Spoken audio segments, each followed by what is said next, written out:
maneno, His Excellency the Deputy President, His Excellency the Governor, we have the Deputy Governor wa Senator na viongozi wa wandi na washirika wote. Habari zenu? Chamgei? Okay, thank you, asante sana. Lagu itakuwa tu mafupi kwa majina vile mmeambiwa. Naitwa Peter Kihogi. Mimi ni mjumbe wa Kangema Constituency kutoka Mlima Kenya.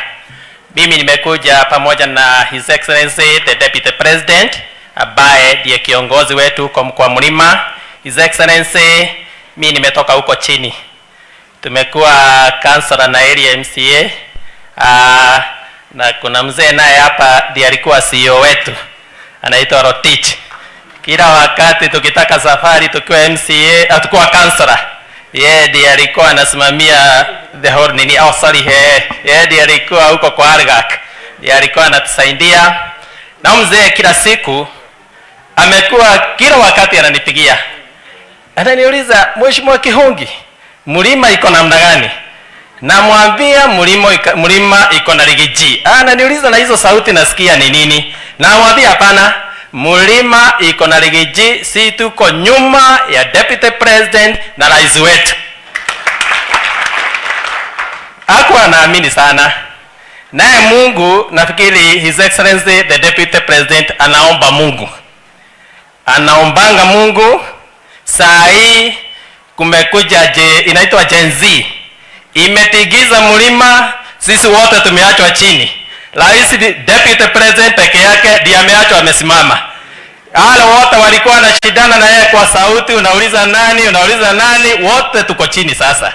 Ule amebaki peke yake ni Deputy President ndiye amesimama kwa mlima. Nakwambia kwa wakati huu peke yake ndiye anaweza simama kama kwa hii congregation. Aweze kuongea na asikizwe. Na kama tunataka kuongea tunakaa nyuma yake. Na hiyo ni Mungu amefanya. Sawa? Kwa sababu ile kitu itasimamisha nchi kama vile mhubiri ametuambia, ni wakati tutashikana tukue kitu moja. Na ile kitu itatuangusha ni wakati tutatengana katika hali ya mashindano. Nikisema katika kitabu ya Mwanzo, kuna wakati katika Genesis chapter 11 verse 6. Kuna wakati mmoja watu waliweza kushikana na wakaanza kujenga mnara ya Babeloni. Mungu akiwa juu mbinguni akasema, that is Genesis 11:6.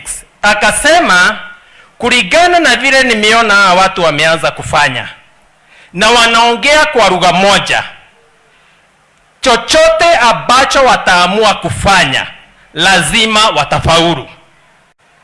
Sasa hii Gen Z, wacha nikuambie, hii ni vijana wanaongea kwa lugha moja. Na nakuambia Mungu aliweza kukiri hata yeye hawezi simamisha vile wanafanya. Akasema wakiongea kwa sauti moja, ila tu wagawanywa waongea kwa lugha tofauti. Lakini sisi kama serikali hatuna jukumu ya kuwagawanya. Ile jukumu tuko naye kama nchi, kama uongozi, ni kushikana tukue kitu moja, ndio tuweze kuwaleta pamoja, tuweze kuongea lugha moja pamoja na wao. Kwa sababu Bwana Yesu alisema, akauliza, inawezekanaje nchi iweze kusimama kama imetengana? Ni ufalme gani unaweza simama kama tumetengana? Sawa? Hii nchi ya Kenya ndio iweze kusimama, na the symbol of unity is the presidency. Lazima rais na Deputy President tukue kitu moja. Na ndio tutaweza kuface hii kikosi ya Gen Z. Ndio tuweze kuongea na wao, tuwalete katika mazungumzo, tuweze kusonga mbele pamoja na wao. Kwa hivyo ile tungekuomba His Excellency the Deputy President, sisi tuko nyuma yako. Na ile tukiomba, sisi tuko nyuma ya rais, His Excellency the President of this country. Na ndio mliona tulivote yes. Jinsi watu ya mlima yenyewe tulikuwa kwa vitabaya. Juu vote no, watu ya baadaye wangesema watu wameacha rais wetu. Sasa ilibidi tuvumilie tu, tukasema hata ground kama imekataa, wacha tu tushikilie rais, juu they are in the first term na tunataka asoge mpaka 2032. Kwa hivyo mtushikilie tu tafadhali, lakini kitu ya maana ni tuweze kushikana kama nchi, tuongee kwa lugha moja, alafu tulete vijana tuweze kuwasikiza na kuweka katika mazungumzo katika nchi hii. Kwa hivyo letu kama watu ya Mlima tunakupenda His Excellency Deputy President, tunapenda rais na tungependa hiyo conversation inaanza, tutaweza kufaulu kama tutakuwa kitu moja. Kwa hivyo Bwana wabariki sana, tunawashukuru na tunawapenda sana. Asante sana. Asante mheshimiwa. Nataka sasa nichukue nafasi hii nimwalike Senator Seki Lengu wa Kajiado. Karibu ndugu. Na